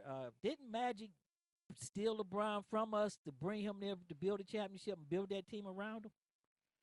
Well, it's so many things with that. Yeah, he did. But I'm not gonna say he's a quitter. I think there was more things going on. He's too polished to even speak on his organization like that out loud. You know what I'm saying? So the myth of being a coach killer, so that's not on LeBron? Y'all had that myth here that he was a real coach killer. Well, I think he's a lot of things a killer. You know what I'm saying? I mean, if you go back in time, people say he makes everybody better, but people's averages go down. They get around him. I think people. I mean, very good players. Very good players, and people talking about he took bumps. No, he didn't take bumps. When the Cavs were the #1 seed, when they took them to, they lost to Boston one year, didn't make it to the finals. But I think he had a better team here in Cleveland than he had in L.A. He did. He most definitely did. And I think if he'd have stayed here, he would have been back in the playoffs. I think L.A. had a little squad though. If he would have got hurt, if he would have worse team, he had a worse team in the. L.A. had a little squad. If he would have been hurt, so you're being brainwashed by the media. That's what everybody says. No, first of all, he had Ilgauskas. Which is who? He was Chauncey. First of all, no. But he had ball. He had ball. Ball. Daddy say ball is the best baller in the thing. You okay? He had ball. He had ball. What have they done? What All-Star games they been to? What's the other guy named with the waves, light skinned dude? You talking about on the Lakers right now? Yeah, on the Lakers. The one that got hurt. The one that got hurt. Somebody in the chat room put that name up for me. Who, Lance? No, the main guy. No, Start with a C or a K. What's the Hispanic guy name? Like That's what I'm talking about. Oh, him. Yeah. I can't think of his name right now. I ain't gonna lie. Man, what have they done? I only started paying attention to him in this last season. And the one thing I can say is that he had a man, the point guard from Boston, who's bounced around a couple of times. Rondo. Now, see, Rondo pulled LeBron's coattail. Like, first of all, he threw a meeting. Like, look, man, when a player makes a mistake, quit sulking. Quit crying like a baby, man. That's not a leader. That is not a leader. Well, leaders does not do that. Yeah, that's Remember, real. the only reason why they I ain't love playing. reason why. See, don't give a reason why. You talk like a Trump supporter. I love. Somebody's a reason why. You see all the evidence right there, but you still roll with Trump. The blind loyalty. Yeah, the blind loyalty. Yeah, right, come on now. right. That's what we gonna talk sports. You know, like I'm a Cleveland fan first, all the time. LeBron and they when he came back, we got a championship. First year back, we went to the all that championship mattered, game. Jay. Yeah. Everything else don't matter. Yeah, but I'm just saying so. Individual But I'm not gonna have my blind loyalty to him, and I'm not gonna be a prisoner to the moment. Well, I heard a guy saying in the barbershop, not in the barbershop, in the barbershop, like the playoffs gonna be lonely. Now LeBron, I said I've been watching the playoffs since Magic came into the league. This ain't gonna be nothing new. I mean, the last 10, 12 years. But yeah, Cleveland, you know what I'm saying? for Cleveland, it shouldn't be nothing new. Yeah, exactly. Yeah, you know what I'm saying? Yeah, when he ain't here. When he was here, he made basketball. He made basketball better for Cleveland fans. It did. It really did. Well, I missed that. I'm waiting for the Browns. Tonight, tonight is a special night. So exactly. Let's go there. So everybody, hold on for a minute, because tonight is a special night, and everybody should understand this. Wow.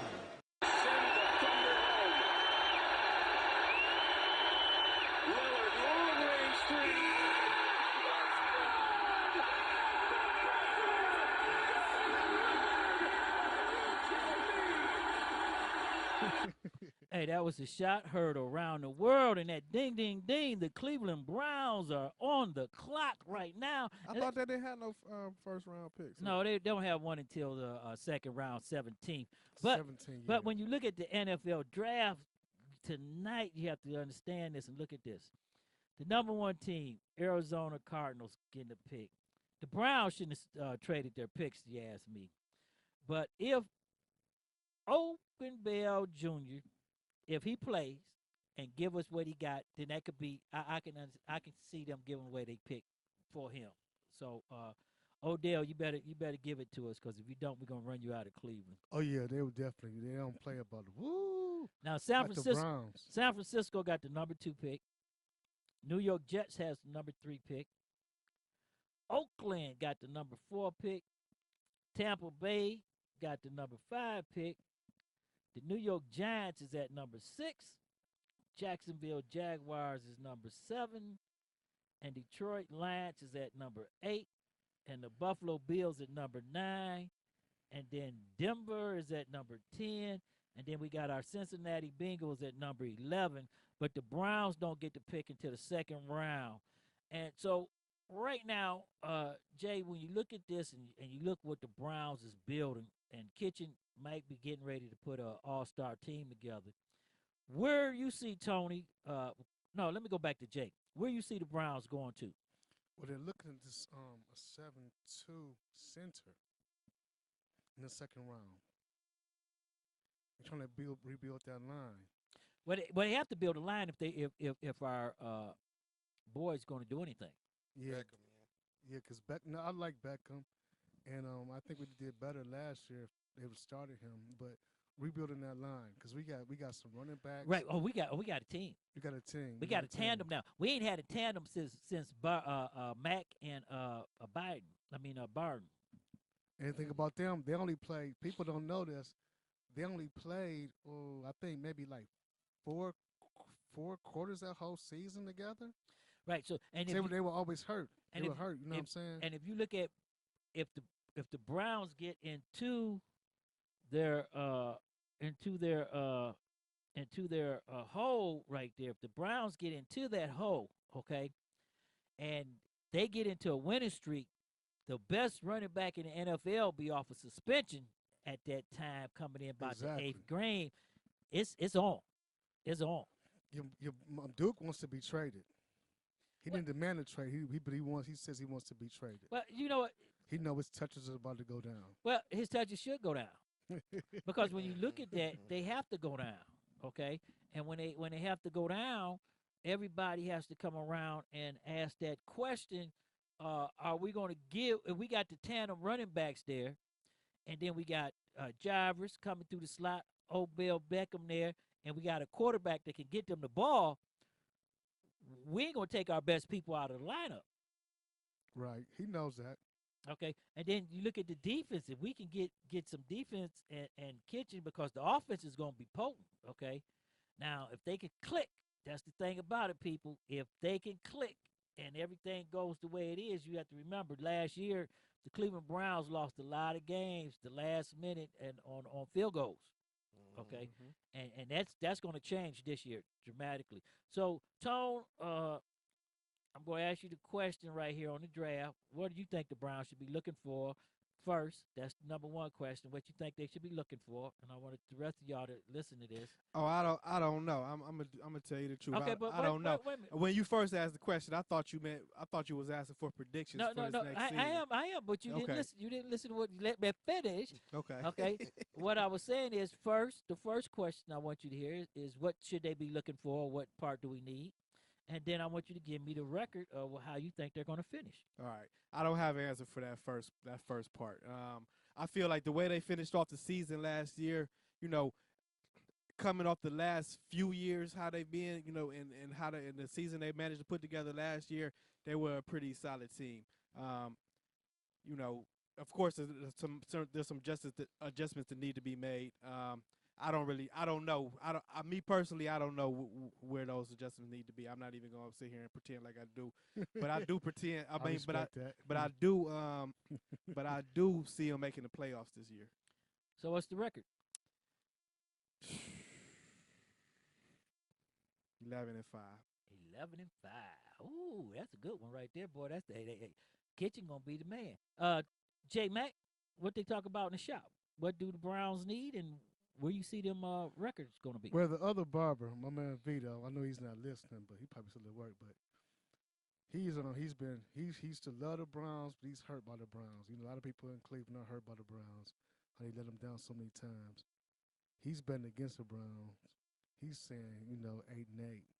I say 10-5. Well, 10-6. I say 10-6 because we do have some young players on offense that he lost a couple. He lost maybe 1 or 2 games last year.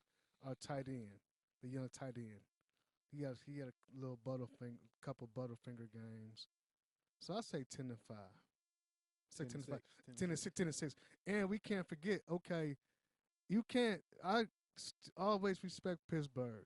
They still have Big Ben, even though my man has left. He went to the Denver. He went to the receiver. Went to the Raiders. Antonio Brown, but Baltimore. We can't forget about Baltimore. You know what I'm saying? I don't even know I can't know what Cincinnati gonna do, but Baltimore is not done yet. Baltimore still plays tough. You know what I'm saying? All in the conference games. Well, Cleveland. It's going to be a smash mouth thing. The North is and Central Division is smash mouth is the thing right there. And once the Browns start kicking and the dog pound start yelling, it's all because you see I'm wearing Baltimore colors today, Ray Lewis. Okay, but my main man over here, Mr. Black. Same question to you. What you think they need, and where you see them coming to? I think they need a very strong line, and I think we need more than just Odell Beckham, to be honest. And we got Landry. I believe, and we got the rookie. Well, he ain't a rookie no more. We need more than Odell Beckham, and and where I see them at next season, man. I'ma say 9-7. 9-7. Well, see, I'm gonna even go better than this, okay? Because I love my Browns. I see the Browns going 14-2. Seriously. You know what? I was gonna move it up. I was gonna say 13-3. And I'm gonna say this. The reason I'm gonna say this why? Because the offense is immediately going to hit high power because you got Landry, you got the rookie who's got speed. Now he's got speed, understanding he can catch. Landry could go and break it in. Now the defense have to double Odell. Okay. So that means Landry and the rookie's going to be one-on-one. Okay. Now that's just the receiving core. Okay. Now let's put both of our tandem backs in the back with our Baker Mayfield. Okay. Now the defense got to make a decision. Are we going to play 8 mans in the box to stop the run? Or are we going to cover the receivers? Or are we going to go to cover 2? Okay. They can't do it all. So that's the thing that the Browns is that's Kitchen bringing into the thing, where if they bring 8 mans in the box to stop the run, because we're going to have the best running back in the NFL, okay, and he's coming off an 8-game suspension, so that means he's going to have something to prove. I still think Zeke the best running back in the NFL, but you know. The young rookie boy, no. Who you think? Ezekiel Elliott. That's still my. No. Ezekiel Elliott ain't got nothing on this young boy.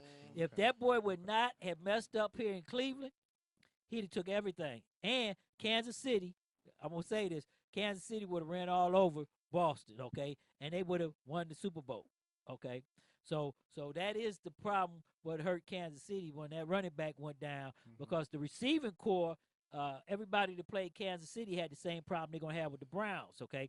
Either you double the receivers, then you got to come in and play the running game, okay? And most thing is you're going to play the cover 2, and you're going to look at your corners and your safety and say, hey, y'all got to stop these guys. Just keep them in front of you because we got to stop the run. And what happens when they play the cover 2 on the run, if he pops that linebacker, it's a touchdown. Okay, if he gets to the second level, it's a touchdown. And that's what the Browns are going to be bringing right there. And in the chat room, they're yelling about that too. But the second thing that I see, it's going to be exciting to see. With the Browns, that's all I can. They got to stay healthy. Sure. That's I'm just hoping everybody right. stays Everybody stay healthy. Right. And the second thing with the Browns is that the coach Kitchen's going to have to start calling plays. Okay, there's no more 5 plays down it, and the receivers got to know you got to pass that flag. You got to go up past that flag. You can't be hiding. And right there, when you look at that, I think the Browns going to do it. Now Pittsburgh's in turmoil, but you know Pittsburgh always pulls something out of the hat. This Cleveland, we don't want to talk about Pittsburgh. Well, you got to talk about Pittsburgh. You predicted 14-2. What does that mean? Is that a Super Bowl run? No, 14-2. 14-2 means that the Browns are actually going to win 14 games in the regular season, and they're only going to lose 2 games. And the 2 games that I see that the Browns going to lose is in Baltimore and in Pittsburgh.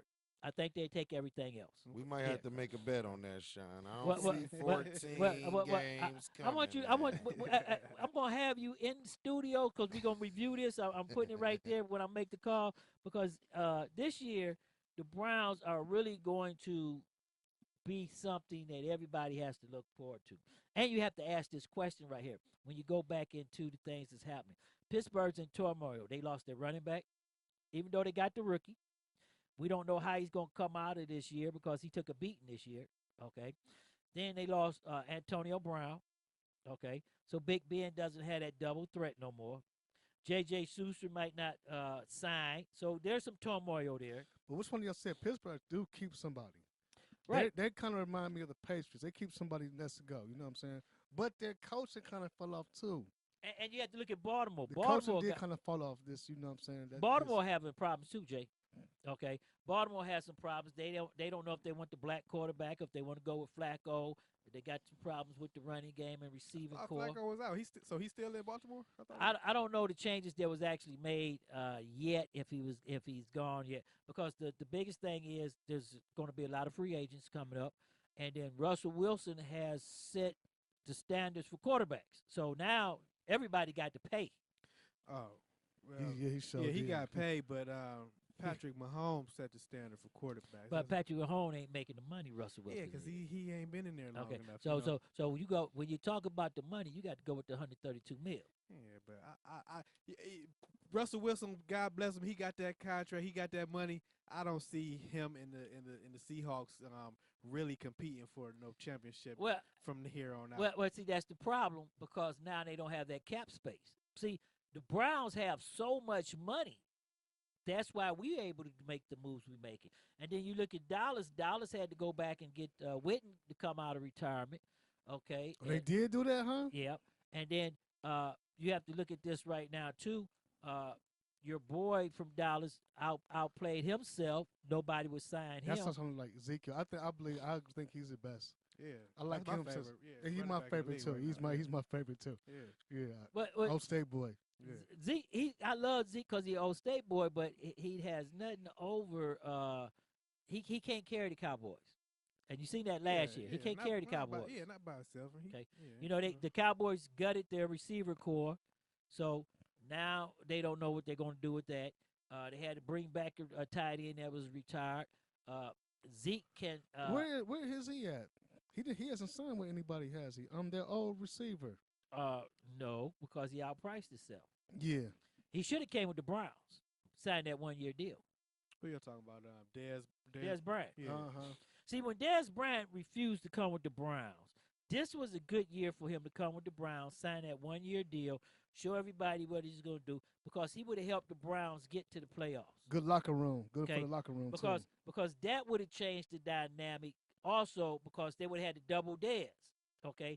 And Baker Mayfield can get you the ball. So when you look at Baker Mayfield, the ball's there, okay? He's not like any other quarterback that we had, like other than Bernie Kosar. He can put that ball there, and he can thread the needle, and he ain't scared to run.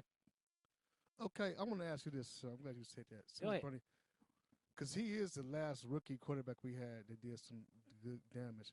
But name a quarterback that you have liked since Bernie Kosar. Well, for the Browns. Yeah, for the Browns. Oh, man, that's going to be hard.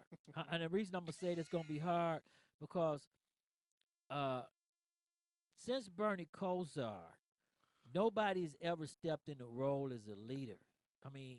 Oh, no, you're right about that. But I'm talking about, who did you, have you ever seen a glimpse in a quarterback? Just like, I like him a little bit. No, not for the Browns. Nobody. Nobody. You ain't like, what's his name, number 2 we had 2 years ago? Couch was a failure. Not Couch. Manziel. Manziel was a failure. Come on, man. Manziel should have never got drafted. The NFL talked the Browns into doing that. He should have never left Texas Tech. Okay. And that's like the young guy right now from Oklahoma. The young guy that Kyler Murray? Right. What's wrong with him? He was going to play baseball, okay? But he's going to come into the thing for the draft. But the question is his size, and is he really going to be able to play in the NFL at the caliber that he played in college? Because it's a different set, okay? If you remember, a lot of the college guys that we thought was going to really be the whip came into the NFL, okay? And actually, a quarterback, Russell Wilson done something that, like they were talking about, run. But black quarterbacks can't be running in an NFL now. These young brothers is too fast and too hitting too hard. You got to be able to do both. Right, because that's what happened with you ain't gonna last long running. You seen it with the Baltimore court. He ain't gonna last long. And Washington. RG3. Right, RG3. He didn't last. My dude Mike Vick, he was out for other reasons, but you gotta be more dynamic now. You can't just be a runner, Right, you can't. So who would you your 2-minute drill for the Super Bowl? Who do you want? There's only one guy you can have. Who do I want? There's only one guy. I want the Browns. No, he said for a 2-minute drill, what quarterback would you want? Who you going with first? Right now, I'm going with Tom Brady. That's right. As long as he in the league, I'm going with Tom Brady. Well, you know what? Right. See, with Tom Brady, he can't run. You can run against some mean defense. It don't matter. No. 2 minutes. How many times has he came back and won the game in 2 minutes when everybody thought it was over? And he ain't run. Wait a minute. And Tom Brady do not run, so that means he putting that ball where it's supposed to be at. That's the one. But you know who does that? Who can run though? I'm going with Big Ben. But Big Ben. I'm gonna go with Big Ben. Slow. He can't. But you can't. It's hard to. But I didn't see him get hit, and he gonna run. Well, let me tell you this, Jay. I'm like Tony. If I can put Tom Brady back behind that ball, I'm taking Tom Brady. You can keep Big Ben. You can have Big Ben for your 2-minute drill. Okay. Right. But I want Tom Brady behind me. Right. Because Tom Brady, Tom Brady, I can't knock him at all. But I'm just saying, if you got like a mean, Okay, the 2 years he lost 2 years to the end to that main defensive line. Yeah, everybody lose some, but how many times have you seen him with 2 minutes, less than 2 minutes on the clock when everybody thought the game was over? And won it. He came back and won it. Facts. And Last and play, how many rings? last You Super talk about Bowl. you talk about Michael Jordan being the GOAT and all the rings in the NBA. Ain't nobody done it better than Tom Brady Ain't nobody in the done it NFL. better than Tom. And you had to look I at mean, this. I think people call. I mean, first of all, he has done some miraculous comebacks. But remember, a lot of times he came back, it was Van Vinatieri. But let me tell you this. You know what I'm saying? Yeah, but who got him to the kicking distance? Right. I'm talking about, I've seen Big Ben put it. I mean, that might have been the best Super Bowl play, one of them I ever seen when he when he threw the ball to, because when he came, it was 1 minute left. When against Arizona, who was the first pick against Arizona. And I said they gave that man too much time. Well, you remember when he said, and he laid the ball right there. Remember on the when your boy said, I'll never forget that. Remember when your boy said, you want to be great, okay? And that's how he won. Well, that's how he beat Arizona in the Super Bowl. But when you look at this now, if you want to go back into the quarterbacks and the heirs, I said Tom Brady, okay, and everybody looked at me and called me an old head. But I'm gonna have to say this again. I want to take my pick back for everybody. I'm sorry. I'm gonna see. I bet you know where you about to go. I guess go ahead. Say what you about to say. I'm going with my boy Joe Montana. Joe, yeah. I had to go with Joe Montana because Joe Montana was a bad motor booter. He was my favorite QB of all time until like the last couple of years, and I just had to give it up. But they got to Tom, man. Like I had to give it up. Like that, he's the truth. Brady is the truth, man. Right, but Brady is. But see, you look at this, when you look in the air, it's also a total different air because defenses back then punished you, okay? Now defenses can't even touch you, so it's easy for time to do. That's an excuse, y'all. That's a fact. That's an excuse. Y'all talking about that in the NBA like it's right. soft. It's okay. So what? What is soft? The players don't make that decision. The league no, makes no, that no. decision. We're not knocking the players. You got to play in the circumstances you are So dealt. let me ask you this question. But okay, but I'm saying. Jay, do you think right now that I want to ask this question before we get ready to get out of here. I want to ask this question because Chairman. Now, yeah, the heirs do, and the players are soft. Because do you think for 1 minute that LeBron James could come into the hole like he do if Bill Laimbeer and Wilt Chamberlain was standing there waiting Every on time him? he go to the hole, he get hacked. He don't get hacked. It just don't look like He it. get fouled. He don't get hacked. This is different. Yeah, I'm talking about maybe they ain't clotheslining him and elbowing him like they used to do. That's what I'm saying. See, but that should have never been allowed. That was a savage. So I asked you I asked you a question. I just want a yes or no. Do you think he wouldn't go in there? You think he could go with, if he had to, he would. You think he could go in there now? He don't have to, and he just like Mayweather. Okay, y'all talk about. I hear people call Mayweather soft all the time. First of all, I may be getting way off the subject, but it's not soft if you don't get hit. Like, okay, if you don't got to take the hits, it's not soft. That's smart. You want to longevity is part of life. But you want to be able to live long and live. We're talking two different sports. I asked you what. No, but we talking about the same thing. Jay, wait a minute, Jay. I asked one question. They ain't asked the question yet. If Bill Laimbeer was standing there waiting for King James to come into the paint, do you think he'll go into that paint? LeBron would knock Laimbeer down. Laimbeer was a dog back then, and they wasn't as strong as these players are now. These players are 100% right, but solid. you can't touch a player Those now. players back then, they were athletic, but they were flabby. They weren't as strong and solid as these players are now. Nobody's flabby. But you're crazy as hell. You're not about to run up and down the court. 82 games but be flabby. They were still flabby. That's scientifically not possible. They were still flabby. You're not gonna run up and down the court. They were for still 82 flabby. games. Those white guys, they wasn't cut up and ripped up like the players are today. Being cut up is different, and flabby is two different things. That's flabby. That's what I'm talking about. It's the difference between being solid. If LeBron James played back then in Michael Jordan times, there would be no Michael Jordan. LeBron James would still be LeBron James because he would have did it better back then.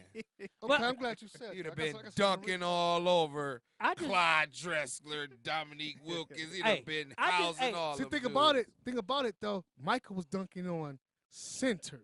Right. Not other guards. We don't have no dunks centers. on centers. No, he wasn't even going there try to dunk on a center. We don't have no sinners. Wait a minute. We don't have no sinners now. First of all, we don't have no sinners now. Power force. So right. We don't have no sinners. I'm going back to when we had sinners. When Bill Laimbeer was standing in the paint. When Wilt was standing in the paint. When Barkley and them, and then the guy from Cleveland. When they went into the hole. If you came into the paint, there was a price to pay. Unless you did a Jordan and flew over somebody's head, okay? First of all, let's go to Magic Johnson. Everybody loves Magic Johnson. At the start of when Chicago, I'm sorry, at the start of the series, the final series, I believe it was 88, when Isaiah Thomas, the Bad Boys, met against the LA Lakers. Magic Johnson said, that is my best friend. But if Isaiah Thomas touches the paint, his butt is hitting the ground. That's how it was played. And they broke his nose or something. Broke his leg. Broke his leg. Broke his leg. His foot. His foot.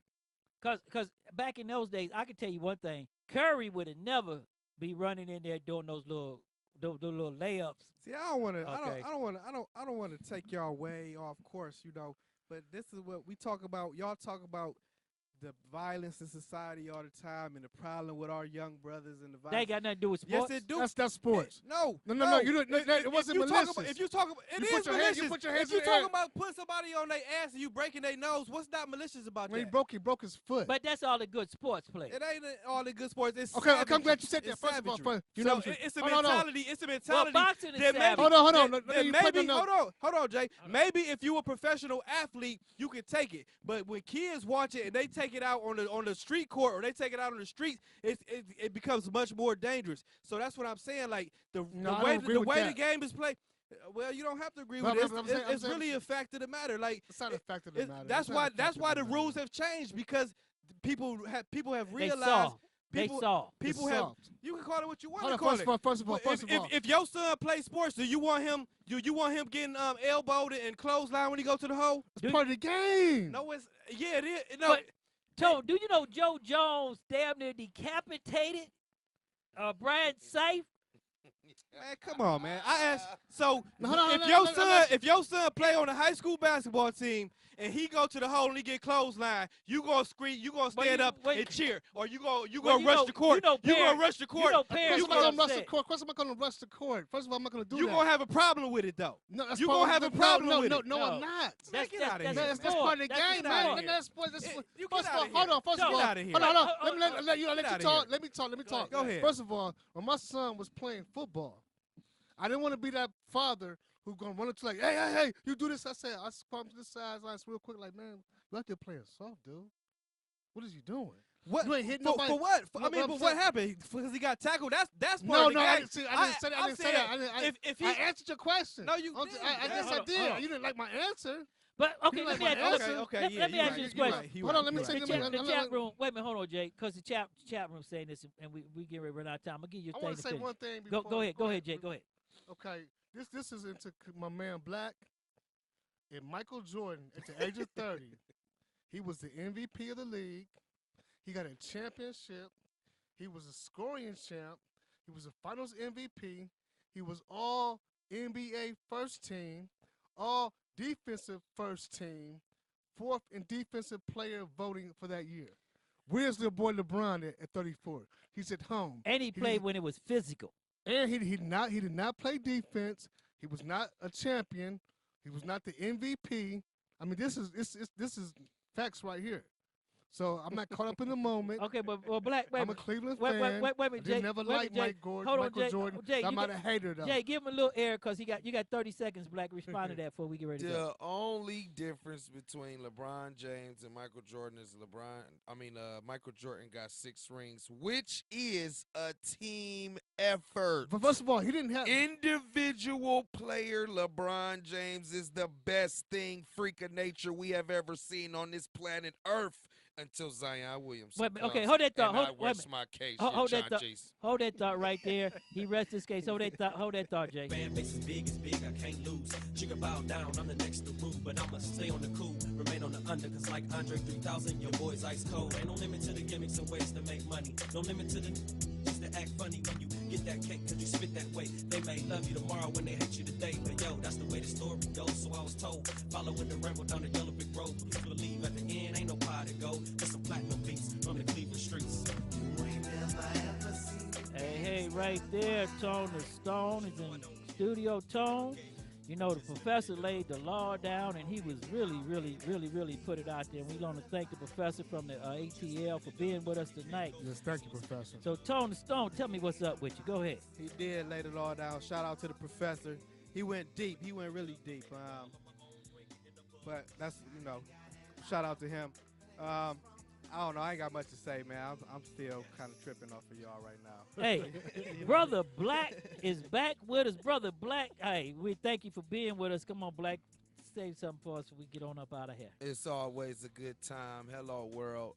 Shout out to the professor. He had definitely had a very deep speech, man. Shout out to everybody who calling in. STMK Radio.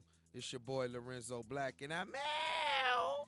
Hey, right there, Lorenzo Black is still in town. Y'all catch him at the Agora. J Mac from the shop. J Mac, I mean, you really put it down there, boy, and I appreciate you taking up the thing. Saxman will really be proud to know that you laying it down and taking his spot from him. Go ahead, bro. Tell us what you're going to do before we go. I just like to thank God for having a voice. Having a voice to go on the airwaves, you know what I'm saying? Facts. That's 100 right there. Amen. Hey, right there, everybody, you know, hey, the professor was with us. I'd like to thank him for being with us. We got some lot more coming. We getting ready to start season 4. That's 4 years on the air, 5 years in the making, and we getting ready to lay it down. And as always, I'm your host, Shawn L. See ya.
You've been listening to Stop the Madness.